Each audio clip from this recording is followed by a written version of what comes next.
Xong chôn riêng, con đó nằmផ្លែស្វាយមាសមានកូនកណ្ដោតូចនិងរពឹសមានឈ្មោះថាមីមីគឺជាកូនកណ្ដោតូចមួយដែលមានចិត្តសុចរិតនិងចូលចិត្តជួយអ្នកដទៃគាត់បានរស់នៅជាមួយនឹងគ្រួសារមួយនៅក្នុងផ្ទះតូចនៅជ្រុងឈើហើយជារៀងរាល់ព្រឹកមីតែងតែចេញទៅរកអាហារស៊ីនិងស្វែងរកការផ្សំប្រេងនៅក្នុងព្រៃជុំវិញនោះនៅថ្ងៃមួយមីបានឃើញផ្លែស្វាយមាសធំពីដើមឈើមួយផ្លែស្វាយនោះមានក្លិនក្រអូបឈ្ងុយឈ្ងប់ណាស់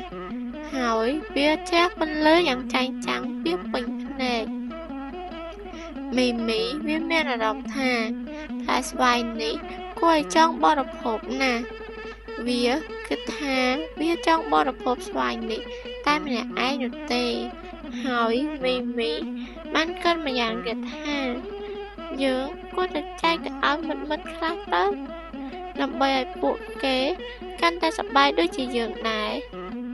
ពេលនោះមីក៏បានសម្រេចចិត្តចែកផ្លែស្វាយទាំងអស់នោះទៅឲ្យមិត្តភក្តិរបស់គាត់ដែលនៅជុំវិញព្រៃនោះផងដែរមីបានដាក់ផ្លែស្វាយមាសចូលទៅក្នុងធុងតូចហើយដឹកទៅឲ្យកូនកណ្ដោផ្សេងទៀតព្រមទាំងមិត្តដូចជាកូនទន្សាយនិងកូនសត្វផ្សេងមិត្តទាំងអស់ពេលបានហើយពិតជារីករាយខ្លាំងណាស់ព្រោះមិនដែលបានហូបផ្លែស្វាយអ្វីដែលក៏អូបឈ្ងុយយ៉ាងនេះនោះទេមីក៏មានអារម្មណ៍ថា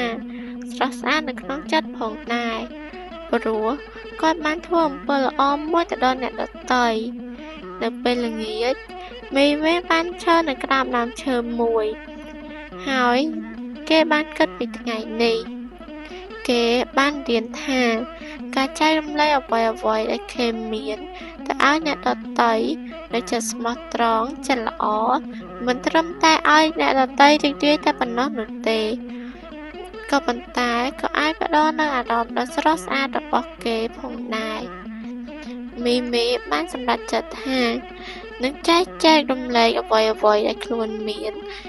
ឲ្យទៅមិត្តភក្តិរបស់ខ្លួន